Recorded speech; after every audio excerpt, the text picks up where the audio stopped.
So now they're going to attach a wedding mill to the White House. But what I've been thinking, that having done the unthinkable, in any other administration, the undoable, what if he were to tear down the West Wing? And why not? So for this figure, Trump, a figure of nothing so much as pure grandiosity, it must feel dispiriting to show up there every day. Even the Oval Office is small. Nothing to suggest, as Trump obviously wants it to be suggested, that he is the grandest, most powerful historical being of all time. So why not? Why not Trump just say, well, we're going to tear this down. We have corporate contributors we're going to build the West Wing as it should look, or as it no doubt looks in his head, as it should look. Michael. Joanna. Where do we begin? What is inside Trump's head? For those who haven't listened to this podcast before, can you give them a quick explanation of what we're doing in here amid all the grey matter? It's my contention that nothing matters in American politics anymore but that which pops into Trump's head at any given moment. Not with any consistency, motive, or plan. It's effectively what he gets up with in the morning, that there's nothing more important to understanding what's going on than to understand the electrical caprices that go through Trump's head. The electrical caprices that go through Trump's head. Well, I'm feeling the aftershocks of his visit with Xi Jinping. We need to discuss that. We need to discuss his crazy Truth Social that he sent out, which made no sense and was, as many people pointed out, the 2025 version of Kvefe, which was fun to have back. It's always nice to have a previous season to lean on. And of course, as he's left, it's raining today in New York. I know it's raining in the Hamptons where you are, and I wonder if it's raining on that pile of rubble that is still there, that used to be the East Wing. Let's go to that, because I've been obsessed, as I think many Americans are, with the fact that he has torn down the East Wing of the White House, an East Wing which we will shortly not remember because it's gone, to be replaced by this mammoth ballroom, this we don't even know what this is, this carbuncle on the nose of an old friend. But which I think we should just point out the reference to that, because that's what King Charles said when he was Prince Charles, famous supporter of classical architecture, about the National Gallery when they were going to put on a modern edition. And in fact, he persuaded the architects. Which they did not. They did not. Right. So now it doesn't look like a carbuncle. It looks like a deep plane facelift. So, so now they're going to attach a wedding mill to the White House, but an entertaining space. But what I've been thinking, that having done the unthinkable, in any other administration, the undoable, what if he were to tear down the West Wing? And why not? I mean, the West Wing, for people who have never been there, is actually kind of startling, because it is small, a warren of small offices. It always reminds me of a kind of a college admissions center. It's surprisingly ungrand even for the White House, which, as we know, is deliberately modest. Right. And so for this figure, Trump, a figure of nothing so much as pure grandiosity, it must feel dispiriting to show up there every day. Even the Oval Office is small. And I think a lot of people think about the West Wing from the television show, The West Wing. And I have been in both the actual West Wing, where I spent quite a bit of time, and once on the set of the show West Wing. And the set was so much grander than the actual West Wing itself. And it's the West Wing is kind of, it's dumpy. And many of the offices have just a pure functional government feel. Nothing to suggest, as Trump obviously wants it to be suggested, that he is the grandest, most powerful, historical being of all time. Of all time. So why not? Why not Trump just say, well, we're going to tear this down. We have corporate contributors we're going to build the West Wing as it should look, or as it no doubt looks in his head, as it should look. And perhaps he can have a throne behind the Resolute desk. Yeah, and I say this because it makes sense for him to do this, but also because we're in this moment. It's one of those things that we would think that he could never do that. He would never do that. There are some things that are certainly a step too far, but we would have said that last week about the East Wing itself. So, and again, we're all in the land of metaphors here. He can take the wrecking ball to the East Wing. He can take the wrecking ball to democracy. So can he take the wrecking ball to the West Wing and almost entirely replace the idea that we have of the presidency of the United States, of the permanence of that? And remember, the point about the permanence here is that he is not permanent. You're just a renter, a borrower, and which I think is difficult for him and irritating for him, and something he may decide he is not going to be. That he is going to be the permanent person. So, and it will be within the White House, I think, I don't know if this is public or not, but certainly the expectation is that the ballroom will be called the Trump ballroom. And who can doubt that the ambition is for the White House itself to be called the Trump White House. So we'll do the East Wing, we'll do the West Wing, and then we'll do the whole place. Yeah, it's very interesting. And of course, going back to his roots as a television producer, he's both a builder and a television producer. And the reason that the Oval Office is so iconic is because you see it in television shows and movies, usually about the end of the world.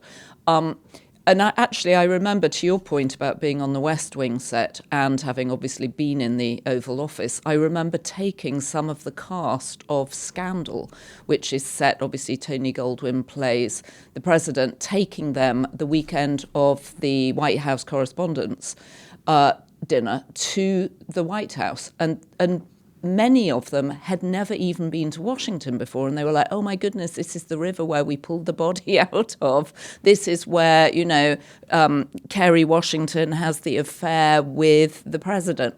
And it sort of comes alive on television and in popular media in a way that when you see it in real life, it is very flat. And your point about Donald Trump being disappointed by it, especially second time round, is a really good one. And he's done his best. He's refurbished the Oval Office with as much gold as he could muster.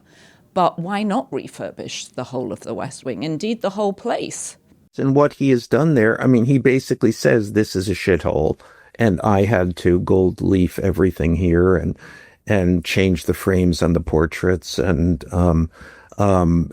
so why not? If you begin with that thesis, this is unworthy. This does not reflect the kind of the kind of power you want it to reflect. I mean, power Donald Trump style. Why wouldn't you go further? Also, he could have it obviously sponsored by people, but perhaps the Qataris could do the West Wing for us, or the Chinese could do the West Wing for us, especially now we've managed to get a truce for a year in rare earths. Perhaps he could build it from rare earths. Let's go to China, because I think that is the big story of the moment. In the big story, which is going to be lost, because Trump is going to come back to the U.S. and pronounce this as a major accomplishment, a major victory. That he's the foreign policy genius of all time. Is that it's a complete defeat, a total loss.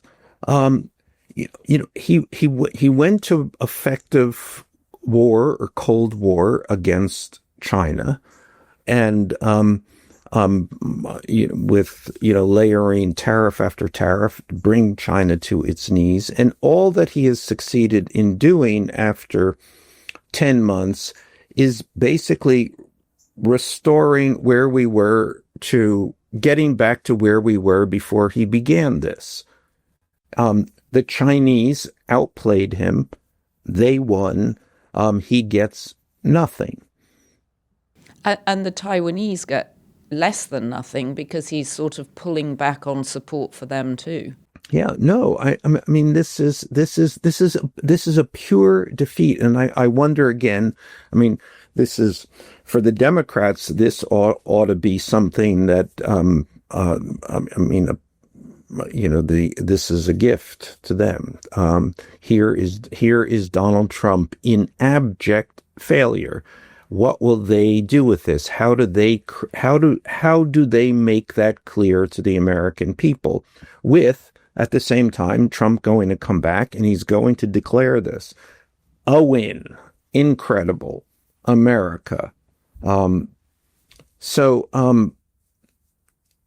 I think it's just important to register. You got to hold on to these certain moments, because you're going to lose them, because Trump is so good at this. But let's hold on to this. He went into this, the major foreign policy project of the second Trump administration, actually of the first Trump administration too. One of the animating premises of the Trump presidency. China, bad. America, good. We have to take back everything that China has taken from us, et cetera, et cetera. All of that, and what we have come to yesterday, is nothing. Literally nothing. China gets everything that it wants. The United States gets nothing.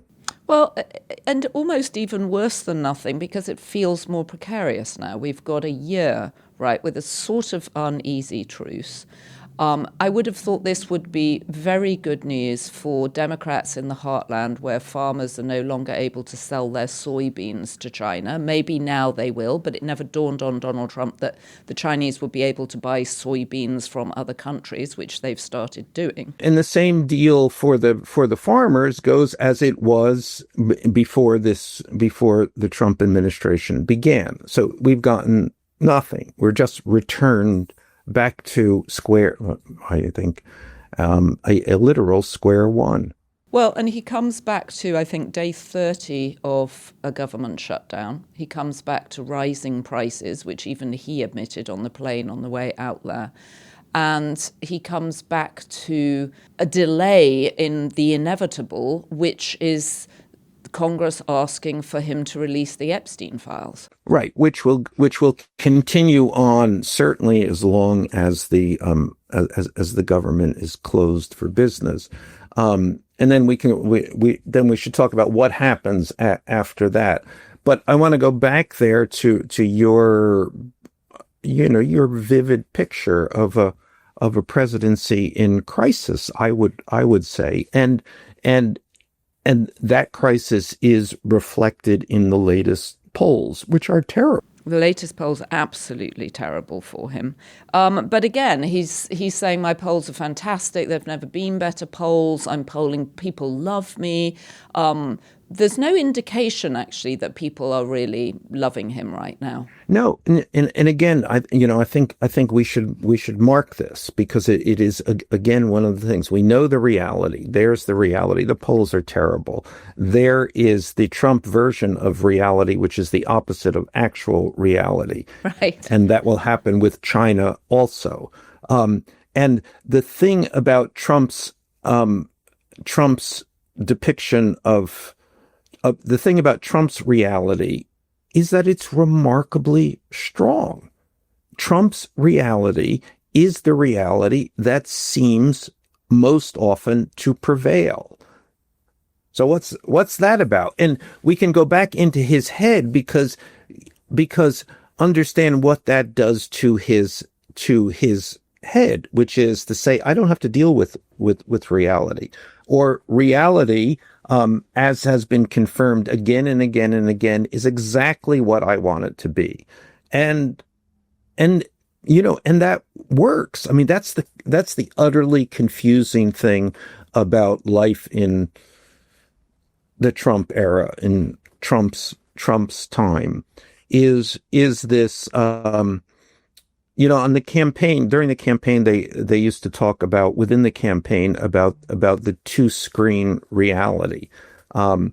There would be what you saw, what you knew was actually happening, and then this reality that Trump willed into being. And that was, and many of the people on the campaign were as flabbergasted as anybody else, that's the reality. The reality that was not the reality came nearly always to prevail. Is it not the real advent in America, which we haven't seen for at least 80 years, I suppose, of strongman government? Just as he enacts his foreign policy for America through what he claims are his brilliant personal relationships, it's his force of personality which provides a different reality. And you can see this emerging. I know you've been reading up about the Weimar Republic and the rise of Adolf Hitler, and I've been doing a bit of reading about Max Weber and the whole idea of the charismatic leader and what happens when they're gone, and the power of the charismatic leader, which is what we have in Trump in a way we really haven't seen here for 89. I mean, when was the last one? We have never seen anything quite like this. Well, it's partly because it's amplified by social media and television, and pre sort of Second World War, that wasn't a thing. So it's slightly, you're not judging apples with apples. But, you think of people like Andrew Jackson. I disagree with this. I mean, we've had strong men throughout history. Actually, there have been more strongmen leaders than there have been Democratic leaders. We just have in U.S. history, the accomplishment of U.S. history is that we have leaned toward Democratic leaders rather than particular strongmen. And in American democracy, leaders don't last very long either.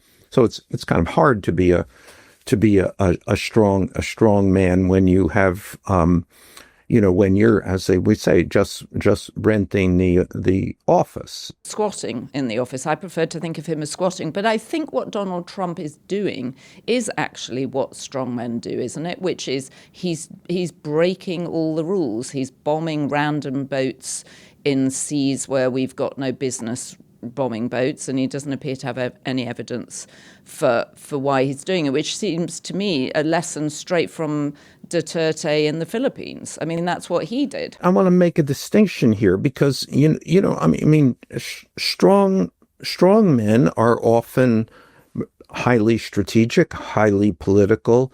They have a plan which they are executing on. I think it's very, very, very difficult to find the plan here. What is the strategy? In fact, the strategy seems so often to be shooting yourself in the foot. Let's have loopy tariffs, which then have to be reversed. Let's tear down the East Wing. Do you think that's going to be popular? And a lot of people are going to have photographs, pictures, visual evidence of the wrecking ball. as we've just discussed, a long campaign to bring China to its knees, and who's on his knees but Donald Trump. But last week we spent some time talking about Stephen Miller and people around Stephen Miller, and Stephen Miller himself will probably say that his plan for deportations is certainly underway, and that's been effective. Well, I don't know if that has been effective. One of the products of that is, again, this visual evidence. So you have taken, let's look at this. You take an issue that is popular with the American people. The American people have deep doubts about immigration. Donald Trump basically has fueled his political career on that. Well, they have deep doubts about illegal immigration, right? Yes, theoretically, but it may be other aspects of this too. But we don't have to go there. We know that Trump has harnessed a popular issue here. But having done that, then he goes out with men in black and masks and mugging people and doing what clearly appears everything possible to turn a popular issue into a highly unpopular issue, which is exactly what is happening. Now, that does not seem to me like a plan, a strategy. That seems to me like somebody who is A, who doesn't know what he's doing, and B, who accepts anything in the moment. So he's just rolling from crisis to crisis, largely which he's created. He gets up the next day, and it's like a screenwriter. It's like, where does the plot twist take us now? The confounding thing is that you can enumerate all of these failures, and then, a week later, they're gone and no one remembers them. And a week from now, we can pronounce today the China gambit, the China Cold War has been utterly lost by the United States. So pronounce that today, but 2 weeks from now, we won't remember that. And also he'll come back and say it was a huge victory, and that's what people will cleave to because they want things to work. I don't think people want things necessarily to work. And usually in a democracy, there is half of the, a part of the republic or a part of the governing mechanism that is there to remind people this doesn't work. This was a failure. That's what democracy is supposed to be. That's what the Democrats are supposed to do. And so combined with his enormous kind of staggering ability to impose his own reality is the Democrats' inability to impose theirs or to offer an alternative to his reality. Well, Polymarket at the moment has the race for the New Jersey and the Virginia governors, certainly with the Democrats in the lead. There may be a sort of silent revolution of people just planning to go to the ballot box. We know in New York, for example, that early voting is 5 times the number of people have registered for or have early voted compared to the last election. Okay, I'll any boat in a storm. But you're determined to be grumpy this morning. I think it's because the weather's turned. But I've done this before. I remember, in 2018, an astounding loss for Trump. And again and again we have seen those things. In 2020, obviously he was thrown out of the White House. And it doesn't stick. He comes back, and that's, again, going inside Trump's head. All of this thing, he should, in a normal head, would say, okay, this is,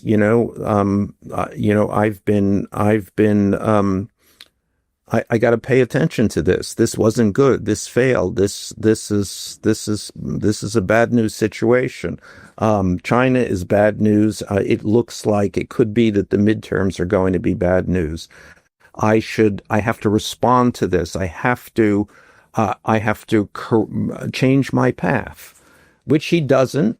And he just, again, whatever failure there is, he manages to pronounce as victory and then convince an enormous number of people against all evidence, victory.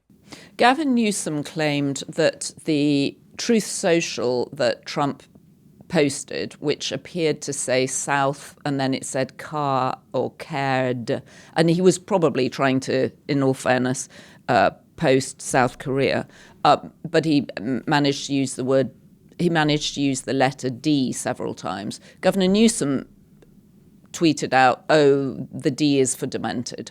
Do you think his health is strong? I mean, we know he's got swollen ankles, which can't have improved flying back and forth across Asia. We know he's got unsightly bruises on his hands, which suggest he's got endless IV treatments going in there. He told us that he'd found a kindergarten test that was supposed to test his own mental reflexes, quite difficult, but he'd managed to pass it perfectly. And he then told us that he'd had an MRI, which is unusual. So do we think he's in decent health, or do we think this is just symptomatic of him rolling towards an inevitable dementia? I don't know. And I always think one should be careful on these things, both because as you find yourself thinking that death is going to be your savior here, rather than having to organize against this person. But I also feel that he has always been, that there is always, that he's insane. That has nothing to do with dementia. Let's separate those two things. But is it a contained insanity which, with the ravages of old age, which come for all of us, we can't fight biology, are made worse? It's always been worse. I mean, it's been bad. In other words, let's look at this. What is insanity if an inability to understand, appreciate, and perceive reality? I can't believe we haven't even talked about his other threat, which is that America should start testing nuclear again. And it's unclear what we're testing. He said, "Oh, the Russians and the Chinese, they're always testing. We need to be testing again." And he's told the Pentagon to get on with it. What could possibly go wrong with Pete Hegseth in charge? I think it's one of those things that it is probably functionally meaningless. And it is in a moment of frustration. I mean, the Chinese have won. I mean, I think that is probably his perception and appreciation that this has gone incredibly sideways with the Chinese. What do I have left? What leverage do I have left? None of the leverage I said that would bring China to its knees has done it. It's actually done the opposite. They have proven to have more leverage than we do. So let's bomb them. Yeah, or at least let's threaten to bomb them. And let's remind everybody that we have more nuclear weapons. Russia is second, according to Donald Trump. And then China is 5 years away from being equal. Yeah, so this was just a gasp for him. I just imagine Pete Hegseth waking up to that news that he was going to have to scramble all those fat generals that he'd been telling off 2 weeks ago and say, now you've got to start firing some nuclear tests. Okay, so the other thing I thought seemed very clear on this trip was the glaring absence of the First Lady and how lonely and alone Donald Trump appeared to be, especially when he was repeatedly coming down the steps from Air Force One. I don't think it's a glaring absence, since she is largely never there. Well, she did accompany him to London. When you see her, it's more glaring. Oh, there she is. Yeah, it was surprise. So, I mean, he looked surprised when she turned up at the RNC. Do you remember in that? Yeah, in that very vivid red dress, and she sort of snuck up behind him when he was talking, and he seemed completely incredulous, actually, that she'd turned up. But she was with him on the London trip, and he looked nervous that he was going to fall down the steps of Air Force One. And of course, we know that this is what happens to presidents. Gerald Ford did that. He famously fell up the stairs and he fell down the stairs. Obviously, Biden did too. You would have thought that they would have figured this out. Why haven't they figured this out? I've actually just written a column about this. I don't know. Don't they have portable elevators on these things that can just go up, your whatever it is, the 60 feet? Well, and certainly, I mean, that's what pop stars do on stage, right? It's how Elton John now appears on stage. He's brought down by a kind of hydraulic lift because I don't think he wants to stumble on stage, obviously. And you think maybe the Qatari plane will have some sort of glass elevator that drops him. I mean, this has bedeviled all presidents. So they ought to fix it. I mean, and also if he does have lifts in his shoes, which we remember him being very concerned after he was shot at in Butler, Pennsylvania. Get me my shoes. Where are my shoes? Where are my shoes? My shoes. My shoes. If he is wearing lifts in his shoes, then it makes it more unstable for him coming down the stairs. And we know that he's anxious about it because he alluded to how quickly Barack Obama would sort of bop down the stairs. He sort of danced down the stairs. No, well, it would be a devastating moment for Trump to fall down the stairs, and possibly a fatal moment. Well, exactly. I mean, a fall at his age is certainly the fast lane to a whole series of other unfortunate events. So should he have a companion? If Melania is not going to be around, should he actually have a companion? What are you suggesting, Joanna? A dog?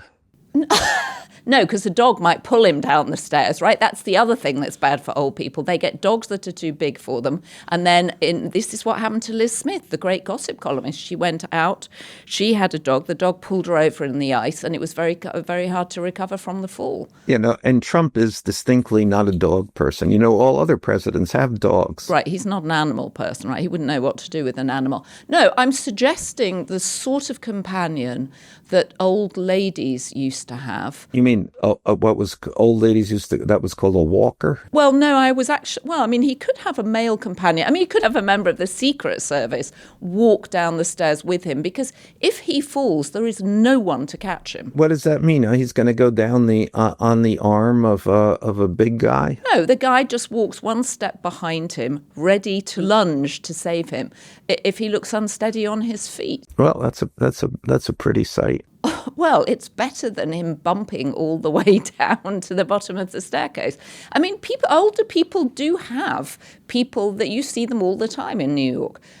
They're either being wheeled in chairs or they have someone walking at their side to make sure they stay upright. What you mean is a nurse? I mean a sort of nursing companion, a nurse aide. I mean, a chief of staff can't do this for you. If he falls on Susie Wiles, she's going down too. We need someone who's stronger, who can clutch him if he goes down. And you think, I mean, there was that extraordinary scene with the Japanese prime minister where he carries on walking past the band and the group of soldiers that have been there, and she opens her mouth because he's just sailed straight past them. And you think fondly of Jill Biden, whose arm would slip behind Joe and she would lead him back to where he was supposed to be. There is no one like that for Trump. So what you're saying, you're getting at a more fundamental issue and question here. He needs a wife. Well, Rupert Murdoch how old is he? And he's had 5 wives, I think, at this point, is it? And Donald Trump has always said, I could get, if Melania left me, I could easily get another wife. Have we thought of him leaving Melania? If Melania is not, I mean, certainly it would be a very good spoiler for her documentary that's coming out on, it's coming out in theatres and then on Amazon in January. Coming out on the 30th of January, just internationally. Okay, we will have a watch party for people. I think we should, and we will. We'll figure that out somehow so we can all watch it together. But he looks lonely. And Howard Lutnick giving his thumbs up when he comes out of a meeting is not the same as Melania's well-tailored arm being available for him to clutch as he walks down the stairs, as he did in London. No, well, this gets to another question of what's in Trump's head and what are not just his needs for companionship, but what's his level of interest in companionship of that sort at this point in his life? Well, I'm sure he has an interest in staying upright. It is hard for me to imagine that his need for companionship is on the level of other people's needs for companionship. That is to say, someone to at some level of intimacy. You never feel that with Donald Trump. You never feel that that there is a how would you an interest and a need for closeness to someone. So when he's reaching for Melania's hand on the rare occasions they're spotted together, and he usually is reaching for her hand, and sometimes she swats it away as if it was an irritating wasp, and other times she grudgingly holds it. What's going on in his head in that moment? I think he's trying. That's for the camera. It's all for the camera. So when he's on his own, he's fine being on his own. He doesn't want a companion, doesn't want someone to eat cheese on toast with. He's fine. I've always thought this about Donald Trump, that Donald Trump is a person without an inner life. That's the true secret of Donald Trump. When he's alone, he's not alone. First thing, he'll go out of his way not to be alone without someone to talk to. So the telephone is always there, and he is always on it. But I just, a man who has been, for almost the entirety of his life out in public, courting the public, and I just think of those years that I used to see him. Whenever I would go out at night in New York, there was always a good chance that you would see Donald Trump. Now, I didn't go out that much, but any time that I would go out, there would be in some room Donald Trump like a shark moving through it, surrounded by a couple of beefy guys looking. What was he looking for? Women, I suppose, or looking for someone he knew who then he could have a kind of vapid conversation with. In that Woody Allen movie Celebrity, Donald Trump plays himself a soulless celebrity. A soulless celebrity. Oh dear, there I am repeating a sentence of yours, which one of our commentators really didn't like. All right, well, the good news is that we have an intuitive who's been watching the show. And I'm just going to give her a shout out. Her name is Diane Galway. I am an intuitive, Michael, and you will win the case against Melania. The bad news, is that it will take 4 years before it is over, and a lot of BS. DT may not even be alive by then, but I do suspect that 2026 is a significant year. Okay. Diane, if you have any more intuitive thoughts, please let us know, because I love the idea that we're being watched by intuitives, and I want to know more. But that is of course, the problem with a lawsuit, and why lawsuits like this are filed, or why they threaten them, which is that that even though it's a losing case for them, this goes on and on and on, and it becomes a kind of noose around everybody's neck, except theirs, because they have a lot of lawyers and they're playing with house money. Well, we have a lot of questions for Melania, actually. You have mentioned in our last episode that we would start a section for questions for Melania. We want to flash this. Ask Melania. So I've got some questions. I'm going to throw a few of them at you, and then you can decide whether I'm going to ask her those questions or not. Yes. Absolutely. So one person, Denise Ashby, says, I would like to mention to Melania that she received a visa reserved for only extraordinary talents at the time. What talents did she have? Someone else asks, Helen A. Seedleck. And that's, of course, by the way, a very, an aspect of her biography that yes, we should know more about. How did she get into this country, especially given the fact that her her husband, the president of the United States, is trying to keep so many people out. Well, wasn't it that she was a model of extraordinary talent and exceptional ability? I think it's called a genius visa, isn't it? Where you're basically, you're brushing with genius. And she was a top model in catalogues, Michael. I hope you're taking the model industry seriously here. Okay, someone else says, does Melania watch our podcast? I very much doubt it. I'm going to answer that one. I very much doubt it, but who knows? Michael, here's a good question for you. When did Melania start paying taxes on her earnings for modelling? Who did she work for? All questions that will certainly be asked, and she's not going to have any alternative but to answer. Here's another question from Lane Nedle, I think, quite hard to pronounce. Wolff, just straight in there with your first name. I quite like that. Perhaps he's in the services or she's in the services. Wolff, how are you going to find all the people who were friends with Melania in the 90s? I'm sure she's left all those people behind. Well, that's what happens in depositions. You get to triangulate that. You get to find one person who opens the door to another person. I mean, it's a lot like what we do in the journalism business, except that as journalists, we don't get to put people under oath, which will be exciting. Right. And then we've got a good question here from Margaret Kibble. Actually, several questions. Questions for Melania. What qualifications did you have when you got the Einstein visa, and can we see them? Can we see last year's tax return? Who was your agent when you first got your modelling contract? And an interesting, almost non sequitur of a question here, do you still drive? Well, those are all good questions and all logical questions and all inevitable questions. So I think we have a shot at getting exactly those answers. As for driving, well, I find that an interesting question because I don't drive. I was just going to ask that. I don't know how you've managed to survive without driving. All right. And then we have another question here, which is not related to Melania, but it's a good question. What turned Trump against Steve Bannon? Do you drive? Of course I drive.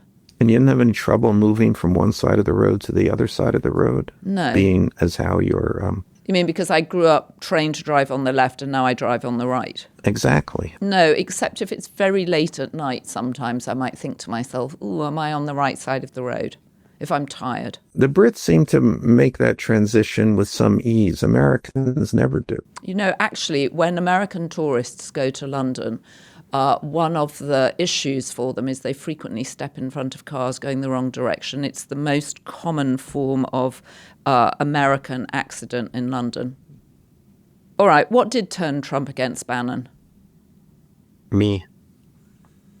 Okay, that's a good answer. Bannon started to talk to me at in an unfiltered, to say the least, way. Why? Just because Bannon can't stop, another person can't stop talking, and then I reported this, and Trump got angry. Just think of the podcast industry. It's just full of people like Steve Bannon and possibly even us who can't stop talking. All right, final question for the day from Sean Duray, or Sean Duray.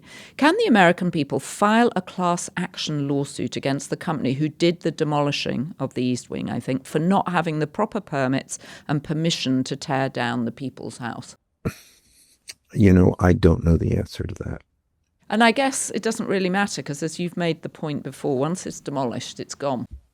Gone. Well, Michael Wolff, we are still working despite the government shutdown. Do you have a prediction? I haven't looked at Polymarket on this, but how long do you think it's going to go on for? Because we're nearing the record for a government shutdown. I think we've got 5 more days to go. Well, I think they have to, at this point, break the record. And I'm not sure that the Democrats have an alternative. I don't know what you do here. If you're a Democrat and you can do literally nothing, Congress has basically given up its responsibility in the United States government in a very powerful way. And I think we should spend some time talking about this. Because I've started to think of this as the kind of a kind of silent coup. The American Congress, which has a function of checking the power of the President of the United States. That's its function. To oversee the President of the United States, to correct the President of the United States, to stop the President of the United States. And that has gone away. That doesn't exist anymore. So all power, necessarily meaning all power, passes to the President of the United States, which is what one would accomplish in a coup. I want to get rid of anyone who challenges me, and that's the job of Congress, to challenge the president. But it doesn't do that anymore. Well, it doesn't do anything anymore, and nor has it for the last month. So you think they need to pass a record just to make a point? Well, I think they have to make that point, and then I think, and I don't know how this comes to an end. I mean, this is like, essentially, it's like a labor strike. Who feels the most pain, the deepest and the longest. So, and that will be the pain that the American people will feel that pain. But how do they react? And who do they blame? I mean, these are the issues here.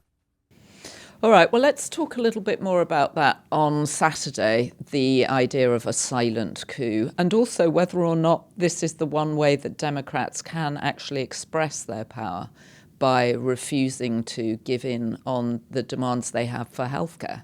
Absolutely. No. And I think, it's interesting. We're going to start to see the posted rates on healthcare, on Obamacare that are coming up. And I think this is going to be another moment that might be determinative and profound. Well, and let's hope we see the rates of how much more money billionaires will make with their substantial tax cut. We must do that at the Beast. I realise sitting here with my orange jacket against the black that I look like a Halloween costume. What are you going as for Halloween? I'm an adult.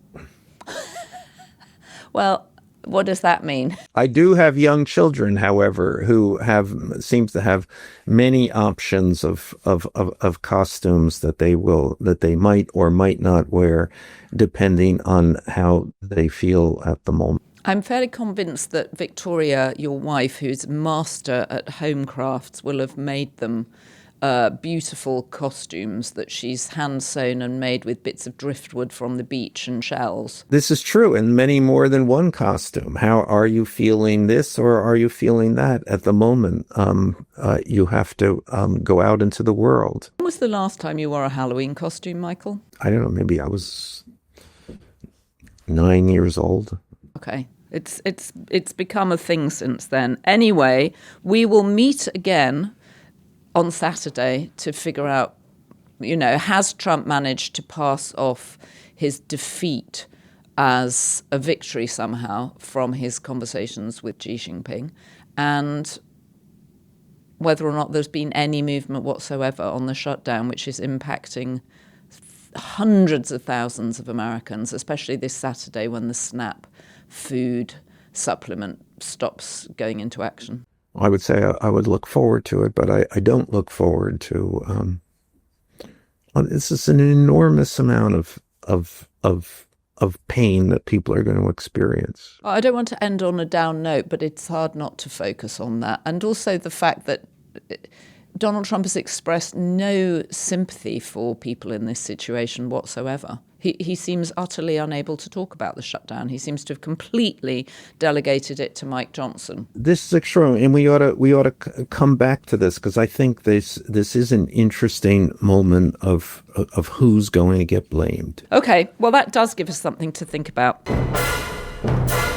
Michael, have a fantastic Halloween parade with your children. And likewise, but what are you going as? And where are you going? I'm going under the covers, Michael. I'm just going under the covers. Halloween is not something that British people can really get into.